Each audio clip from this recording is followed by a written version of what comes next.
Hello, hello, welcome everybody. It's so good to see you. Welcome, welcome.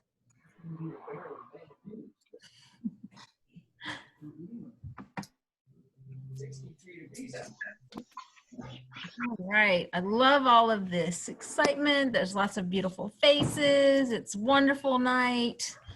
Welcome everybody. Okay, so tonight we are going to do some introductions, and then we are going to do a little breakout session, and then we are going to hear from a panel of amazing returning students. I try to call on different people for different things and reach out to people. So for those of you that are volunteering tonight, so appreciate you, so that you can give your words of wisdom. I know others on the call have words of wisdom. They can contribute as well. If we have time, certainly we'll open it up to everybody. But I just appreciate those of you that have agreed, some more hesitantly than others, but they did agree to help out. So I appreciate that. So for those of you who don't know, my name is Dr. Lorianne Stretch. I go by Dr. LA or Dr. Lorianne, and I am the coordinator for the online counseling program. And I get a little enthusiastic about our time together, as you know. Love sharing this space and time with you. I joined William & Mary in May, and have been very busy doing lots of working and getting things organized. And I've got some great cool announcements for you that I hope will excite you, and some follow-up on some announcements that I had made originally. But I do see that we have some other faculty here, so I do want to give them a chance to introduce themselves. I'm so excited that they're here. So Dr. Martin, why don't you go ahead and introduce yourself and tell them a little bit about what you're doing now that you're with us full time. Great. So good evening, everybody. I am Dr. Jessica Martin. I started at the beginning of September, end of August. So it's just been a few weeks. So I'm excited to see everybody. This is my first time seeing many of you for the first time. So a little bit about me. I'm originally from North Carolina. I did my PhD at the University of Central Florida. I'm currently actually living in Texas. So I'm a distance faculty member, but I will just probably be here for a few months. I'm going to eventually move out of Texas. Some of the things I'm doing right now, what am I doing, Dr. Stretch? Right now I'm teaching practicum. So I see a couple of my students here today, and I'm working on some of my own research projects. I have a organization that I created called REACH, which is supporting students with disabilities in their post-secondary transition. And so it's housed in North Carolina. So we're currently looking at moving our program online, which is a bit of a stretch for us. So we're working through that, but I'm not gonna take too much time, but it's really nice to meet you guys. Thank you so much. And I see that we have Dr. Corey Clark here as well. Dr. Clark, welcome. Yes, hello. My name is Corey Clark. For those of you I don't know, this is my first term as an adjunct with William & Mary. I'm super pumped. I love it so far.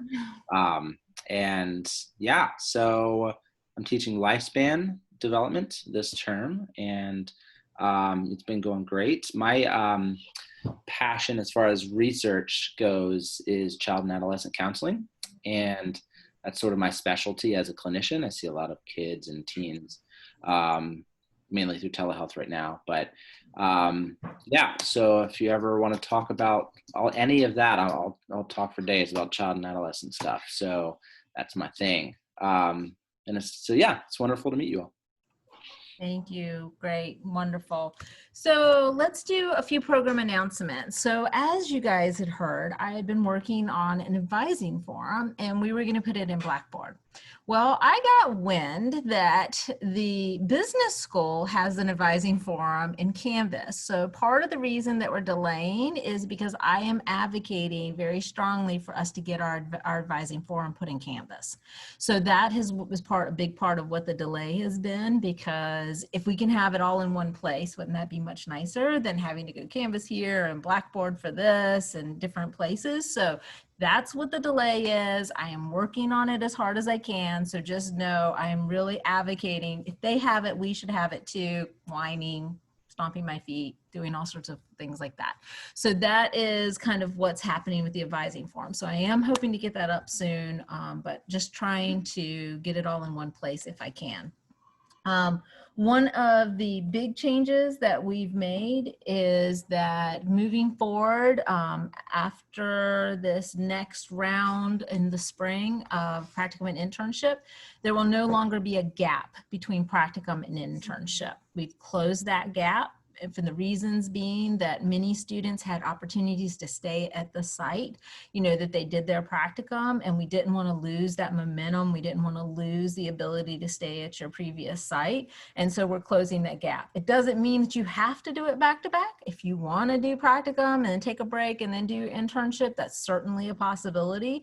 But we've now taken that out, and we will be offering practicum and internship every semester, because it is a semester-long experience, right? So that is a big change in the program, because up to this point, there were no fieldwork courses being offered or started in the summer, and that's not true anymore, except for school counselors, because you guys don't really have access to it in the summer. So, we're going to work with the school systems. But for those of you that are in CMHC and the military veterans, we've closed that gap. So moving forward, you'll be able to go from practicum to internship. If you are starting in spring 2021, there is a potential that you'll have one class left over after you finished internship if you close the gap, which could have financial aid implications. So if you're one of the group that's starting field work in the spring, January, which I don't really connect with spring, but we'll call it spring because that's what they call it. And so if you're starting your field work, then touch base with Dr. SJS and I, so that we can make sure that you are taken care of, that you understand if there's financial implications, financial aid implications, because it's also possible you could take that class earlier if you needed to, so that you didn't have that one class hanging out there and not being able to get financial aid for, if you're using financial aid. So just talk to us so that we can help you and support you the best that we can, okay? The other thing is that moving forward, starting this spring 2021, we're going to have a set schedule for supervision, and I wanted to share that with everybody. And that is, there are going to be set times that supervision is going to be offered, and you're going to sign up for a supervision time, and you'll know what those sections are, and you'll be able to sign up for those supervision sessions specific to that time. Dr. Martin, you were integral in part of this decision. Do you want to say anything more about that?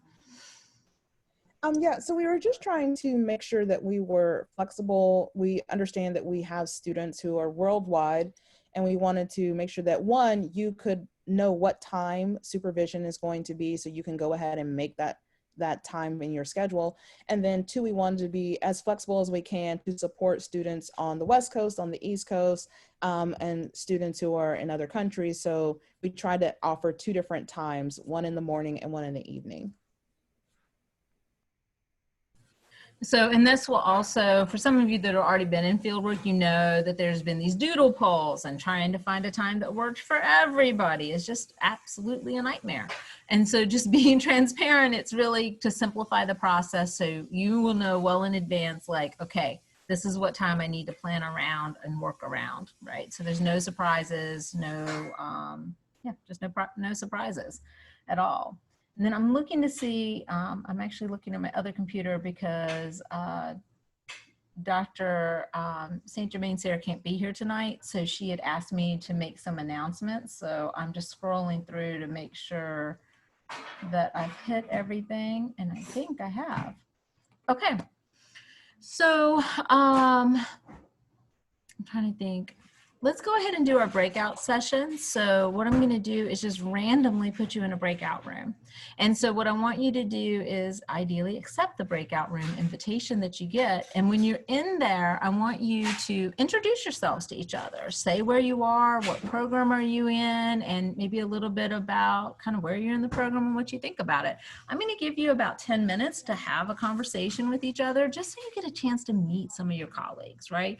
Unfortunately, we're not going to be able to come together for residency this year, and I just want you to have an opportunity to connect with other people and get to know other people. Then we'll come back together as a group. I'll close the groups, and then we'll do our panel, and I'll finish up with any questions that people have, and I'll try my best to answer them. Okay?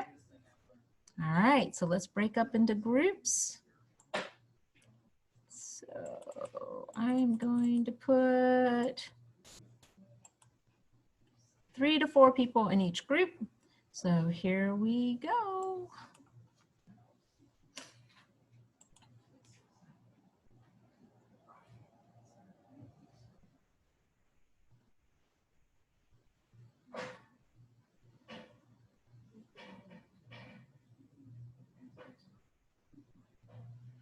Do you want me to join a group?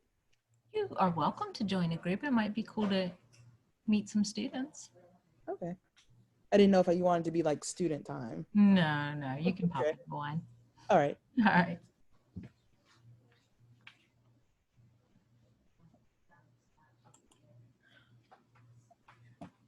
Hey, Corey.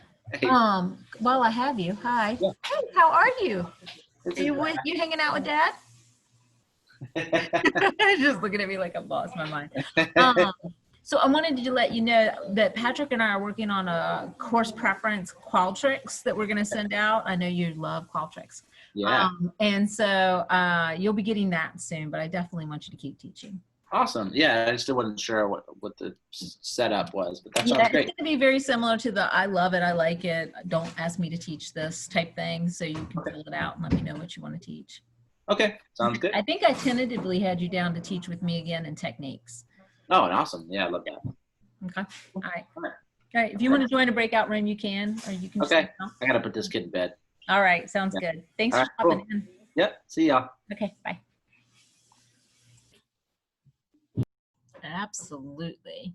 Others? Wendy, maybe? Andrea? Anybody? I couldn't agree with that more. I think that is so important. When you're learning online, you don't get to have the coffee after class or like walk to a different building with somebody, right? I don't know, it's being able to send a text message to somebody that you had a class with to ask a question, super important. And that's pretty much exactly what I had jotted down also, so I don't really have much to add to that. I was just going to say self-care. I have to say, like, one of the things that, I mean, I knew I wanted to pursue this, but one of the things that I was like, ooh, bonus, like, if I become a counselor, I'm going to have to really be all about self-care, because I don't want to be going around and telling people to have all this great self-care and then not do it myself. Because I do it, like, okay, but I definitely need to work on that. So I feel like, you know, taking breaks, like setting timers. And I know some people are a lot better at it than I am, but like for me personally, just like trying to keep up with that. And then I think like networking, because it's really, we have practicum coming up and internship, trying to find a good site. And I felt lucky because I'm working for an organization that part-time in crisis that happens to do internships. And that's really great. And I'm hoping that I get that opportunity, but I'm thinking like, if you don't have to think about practicum and internship just yet, but like you're not connected to an agency or a school, like maybe start volunteering or something, like on a, I don't know, like a community task force or something where there's like mental health people or school counseling people at the table, so you can like kind of get in there, you know, ahead of time.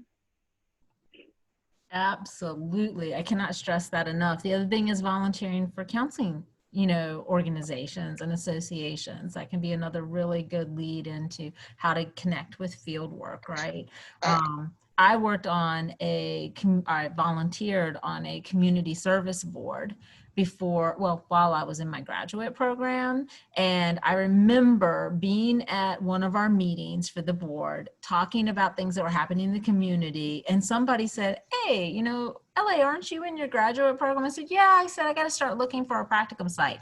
I had 2 practicum sites immediately after that conversation.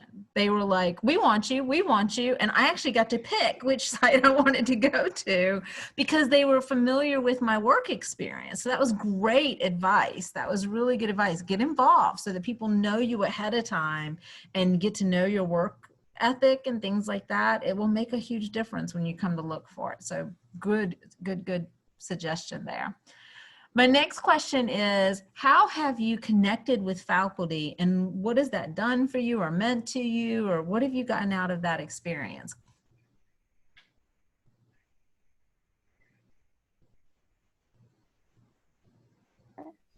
I have the baby. There's a baby.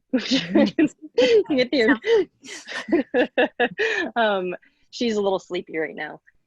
I am on the Chi Sigma Iota board as an online liaison, and that has been a really neat way to connect with both the online faculty, but also the faculty that are seated on campus.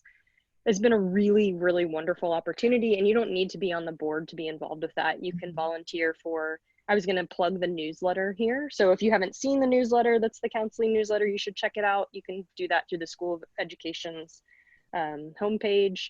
And if you want to be involved in terms of like writing something, so writing a faculty spotlight or a student spotlight is a really neat way to have informal conversations with faculty. I know one thing I would recommend doing is meeting with your faculty advisor just to have a chat. Just ask them if they have 20 or 30 minutes to have a Zoom conversation with you. I did that early and have a new advisor, so I'll be doing that again, which is neat. Just putting yourself out there, I think, is really important.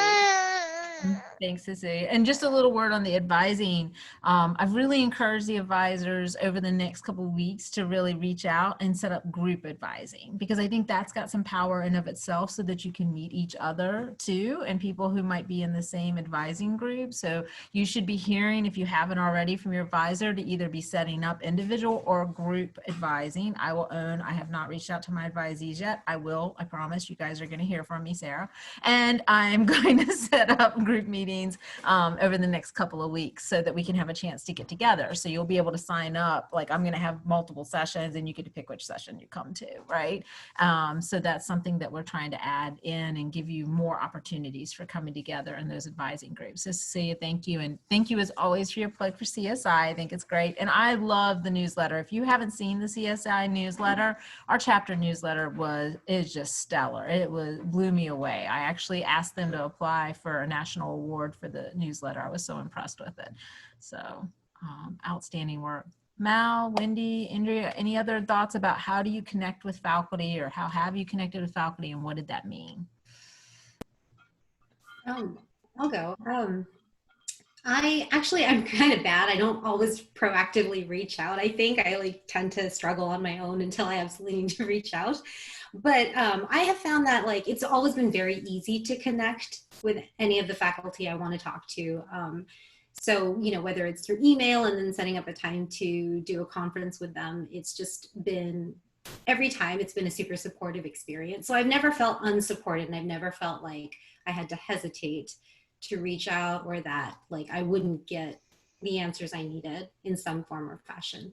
So yeah, I mean, maybe that's not the most helpful advice, but I will say that I just never, I'm not worried about reaching out at all or question the support I'll get. I would say it's not one of my stronger points also. I mean, I think every faculty member has been great when I've needed to reach out. I don't necessarily do it proactively.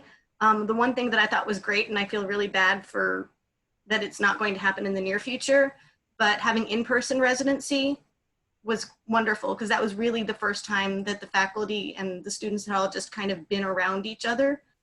So, it's a shame that it can't happen for now, but for those of you just starting, I'm sure we're not going to have a pandemic going on, hopefully in another year, in which case you'll be great.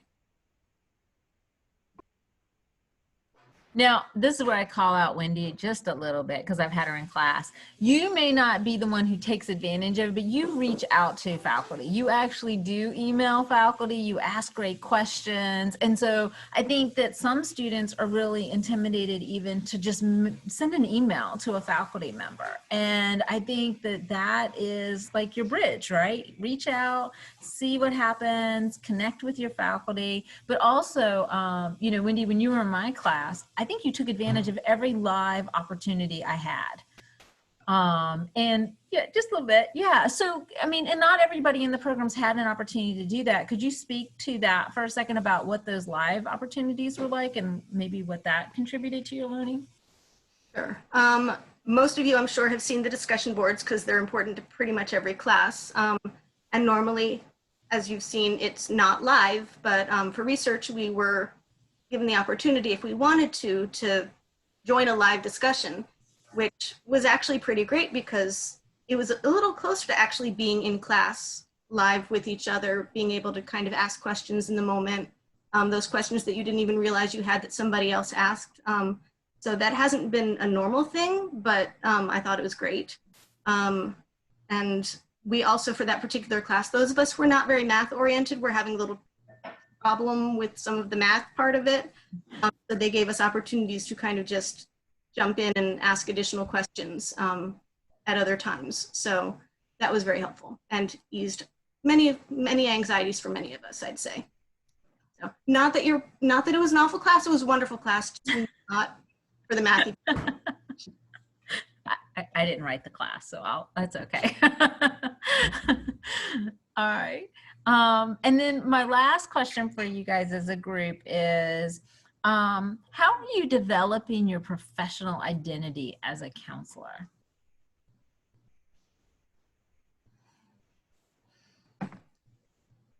Something that I've done, I don't know if anybody in this group is from Northern Virginia, DC area, but I just randomly started going to some seminars that Northern Virginia LPCs were doing. And they're like, does anybody want to volunteer? And I thought they meant like move chairs. So I'm like, sure, I'll volunteer. And I'm on the board now. I'm a voting member of the board. But it's been great because I'm getting to meet future colleagues. They're getting to know me already. There's student support groups, there's resident support groups, and just getting to know what resources are available. It's been great. So if you do have a local group that you can join or at least kind of keep track of, I strongly suggest it.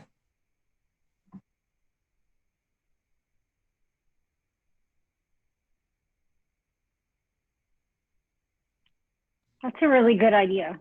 I just wanted to say that. I'm one of the lucky ones. I think I don't know how many other people are lucky to be able to be doing a bit of what they're learning in class, because I'm an addictions counselor right now. So like when I was teaching the group counseling class, the clinical mental health track, I was able to kind of like practice a little bit, which is pretty cool. I find that I'm like reading a lot, trying to read some extra things in addition to what we're reading in class, and that's pretty difficult. I feel like what I'm learning or what we know about this field is that it's just going to be like, I think we're going to be expected to just constantly be seeking new information and like even beyond this program, just finding different specialty areas. And you know, that was another one of the things that I was actually really excited about because I like to constantly learn, and I'm imagining that most people in this program are probably the same way. So it seems like a constant process, right? Professors on the call would know better than I do. Never ends. Marcia, do you want to add anything? Go ahead, Cecilia. I'd second the reading. I know that in pretty much every class, the professors or students will mention books or articles that have been really fulfilling. If something kind of piques my interest, to follow up on that. I was looking up here because I'm at a bookshelf, so I was looking at, I have like a collection now of things that I've read in addition. I am not in a position as related as what Andrea is, but I work in homeless services. And I've been able to implement some components of, for instance, like multicultural counseling and awareness into the organization and in some of the things that I do. That's been really helpful and really rewarding to see how some of those ideas can transfer into different places in my life. And I've also taken advantage of, I'm a member of ACA, and they have free continuing education credits each month, if you remember, which is kind of neat. And I've just found that that's a neat way to keep learning and to learn more about what's happening in counseling, to kind of get my brain wrapped around what I actually want to do and what my identity as a counselor will be.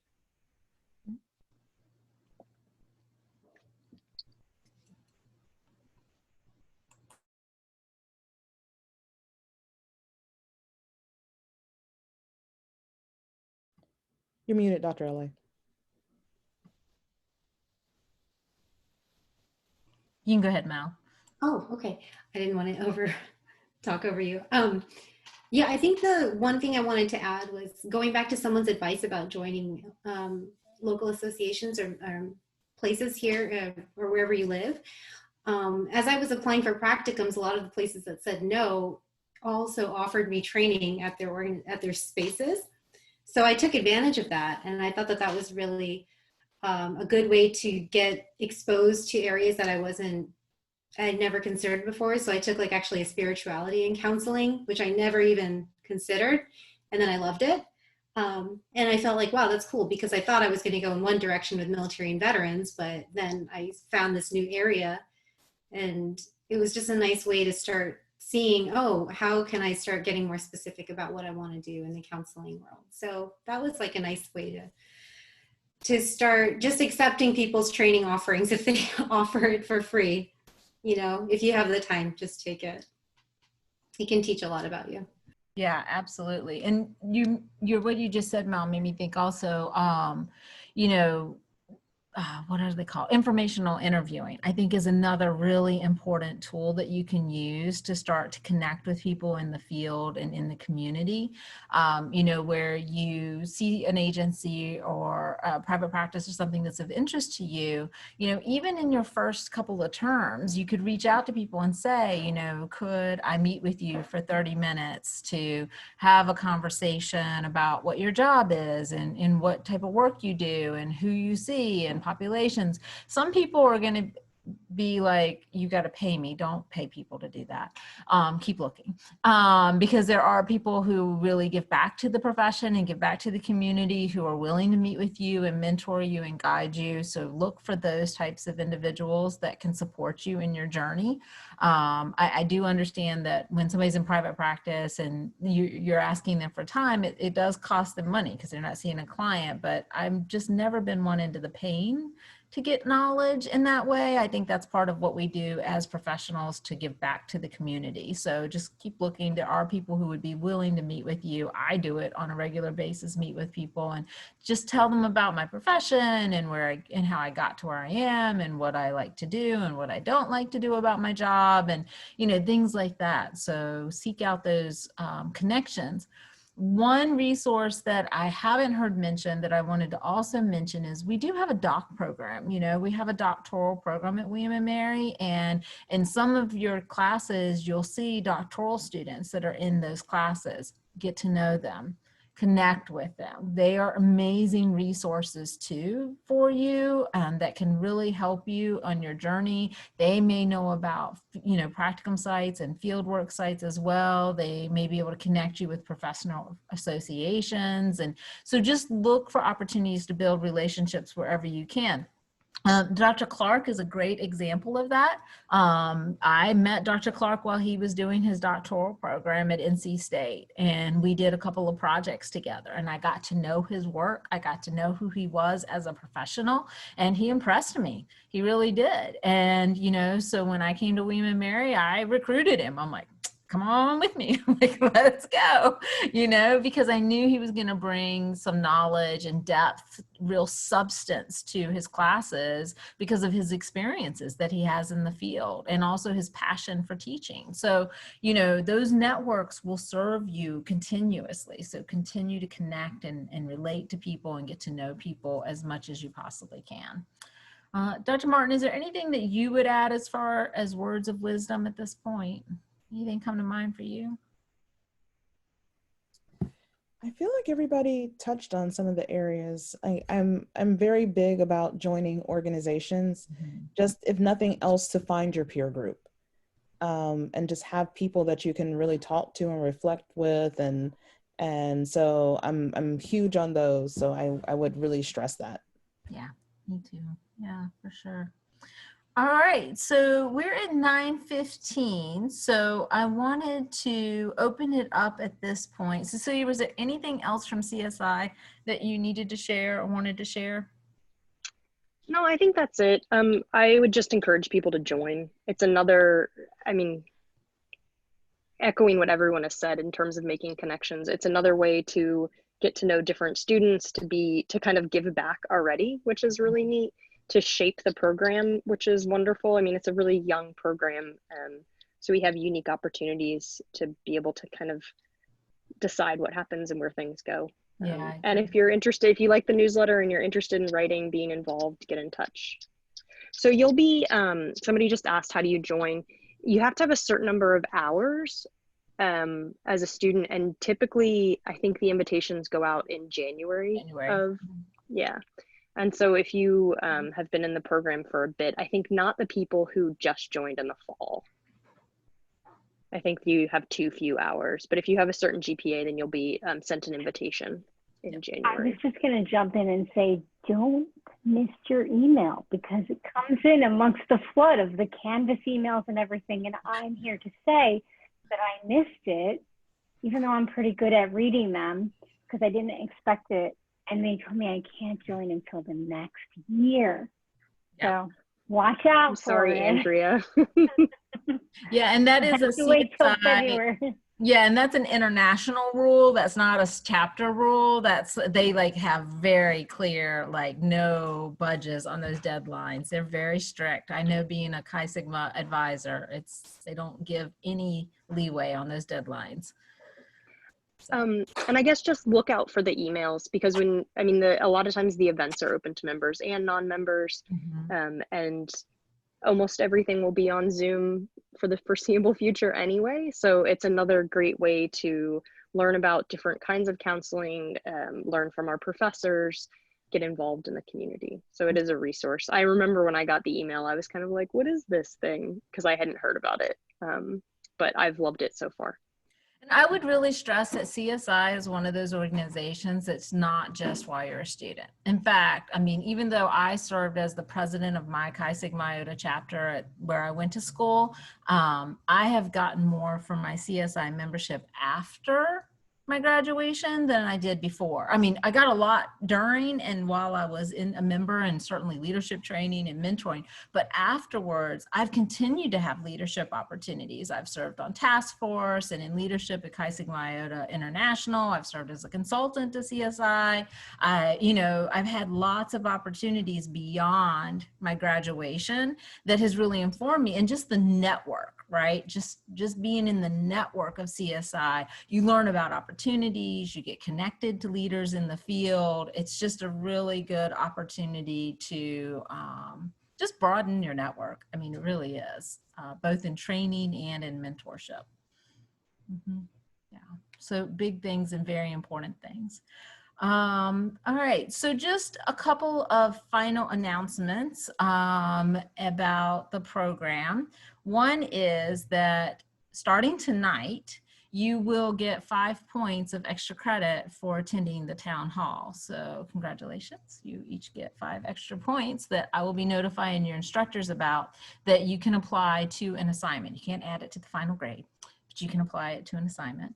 And so your instructors will be getting that notice, so that you're going to be getting the ability to earn some points for community activities. It's something that we asked about on the student survey. We got a pretty strong response to that was something that was really positive and people wanted to look forward to. So we're happy to do that, because I think it's important that if you come and you stay informed, right, then you're going to probably be more successful in the program overall. And so we want that to show and be reflected in what you're doing. Also, there's going to be more and more leadership opportunities coming up. And so I know several of you have already reached out to me, and I'm working through things as fast as I can. But, you know, we are going to have student ambassadors launching soon, which Cecilia is also part of. And so we're going to be hopefully getting that program launched in fall, if not fall, definitely spring, but we'll be recruiting people very soon for that program. And what that's going to be are students who have already been through courses, who did really well in those courses, will be able to apply to become a student ambassador, and then they'll be embedded in those classes. So for example, I'm going to pick on Jerry. So Jerry has already finished theories, right? And Jerry did awesome in theories. So Jerry could apply to become a student ambassador and could then be embedded in student theories or into counseling theories class the next time it runs, and would serve as a student ambassador. So, you know, Liz might be more comfortable asking another student a question more so than coming to me, right? And so she would reach out to Jerry and say, Jerry, what is APA? Dr. Stretch keeps saying APA, but I have no idea what APA is. And Jerry would very kindly answer, it's the American Psychological Association manual. Here's what it looks like. Here's where you find it, you know, and just, you know, give a resource. Or if Liz came to Jerry and said, you know, I'm in this group with Marie and she's just terrible. She won't do anything. She's just terrible. Then Jerry would say, okay, that would be a conversation to have with Dr. LA. Do you want to role play it? Do you want to talk about it? Have you talked to Marie? Because you probably should talk to her, because our ACA code says you should take up issues with each other first. You know, so that would be the kind of thing where you'd have somebody that you could reach out to who's kind of before the faculty, right? Like an in-betweens, somebody that might be there to support you, or who's already done the assignment, who can explain it in a different way that maybe the instructor can't. Because I mean, sometimes we get so wrapped up in the instruction and we forget that you guys don't know the jargon that we're using, right? Because we've been doing this for so long. So having that, I guess like an emissary, right? An in-between person can really help. Cecilia, I mean, you helped create the project and the program. Is there anything else you would want to say about that? No, I think that was a great, I mean, I love the example too. It made me smile. So yeah, I think just, yeah, it's a leadership opportunity. It's a way to kind of help to give back to the new students, to provide perhaps a smoother transition for people who are starting the program. I think, was it Mal who said that it went so fast at the beginning? I think having a student ambassador might just aid some of that, especially the first few classes that people have in the program. Mm-hmm. So we're super excited that that's going to be coming out. So don't hesitate. You know, if you meet the qualifications for that, certainly apply. I mean, again, kind of like CSI, there's a certain number of credits you have to have completed and things like that before you can apply. But we definitely want to get that program going, and we're excited about piloting that in the near future. So those are the last couple of things that I have. I've really enjoyed seeing all of you. If you have questions that you want to ask me or Dr. Martin, I will stay on for a little bit and answer any of those questions. I'm happy to support you however I can. Okay? Have a great night, everybody. Thank you for coming. Thank you. Dr.